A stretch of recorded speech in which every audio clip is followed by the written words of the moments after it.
జీవితంలో ఎప్పుడైతే అవిధేయత ప్రారంభమవుతుందో దేవుని స్వరం నువ్వు వినలేవు. నేను అడుగుతున్నాను, ఎంతమంది దేవుని స్వరం వినే అనుభవంలో ఉన్నారండి? ఒకసారి ఎవరికి వారు ప్రశ్నించుకోండి. నీ జీవితంలో నిజంగా నువ్వు దేవుని స్వరం వింటున్నావా?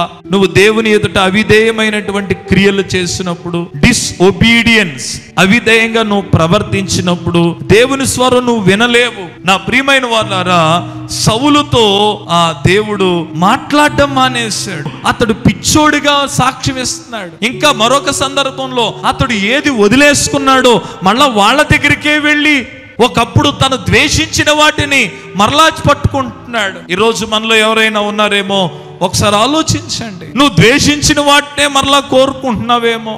సౌలు వలె నీ జీవితంలో కూడా దేవుని స్వరం నిశ్శబ్దం అయిపోయిందేమో.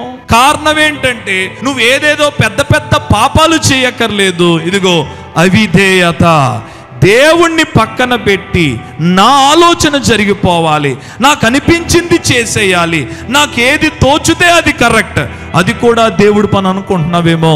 జాగ్రత్త, దేవుడు నీ జీవితంలో నిశ్శబ్దం అయిపోతాడు.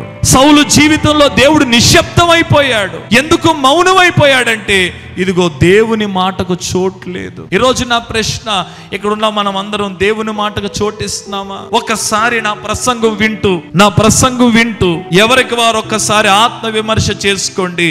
మీరు దేవుని మాటకు చోటిస్తున్నారా? ఒకవేళ మీలో ఎవరైనా ధైర్యముగా నేను దేవుని మాటకు చోటిస్తున్నానని చెప్పగలిగితే ఇదిగో నిన్నును బట్టి ఆయన నామం మహిమపరచబడుతుంది. నీ సొంత అభిప్రాయాలు నువ్వు చేసేస్తూ, నీకు నచ్చింది నువ్వు చేసేస్తూ, నీకు అనిపించింది నువ్వు చేసేస్తూ దేవుణ్ణి ప్రక్కన పెట్టి, ఒకవేళ ఇదిగో సౌలు చెప్తున్నాడు ఏమనంటే, ఈ పనికి మాలిన శపితమైంది కూడా నేను దేవుడికే ఇస్తున్నాను అనే వ్యక్తులుగా గనక మనం జీవిస్తే బైబిల్ చెప్తుంది. బైబిల్ ఏమంటుందంటే, నువ్వు బలులు అర్పించడం కంటే చెప్పండి మాట వినుట శ్రేష్ఠ.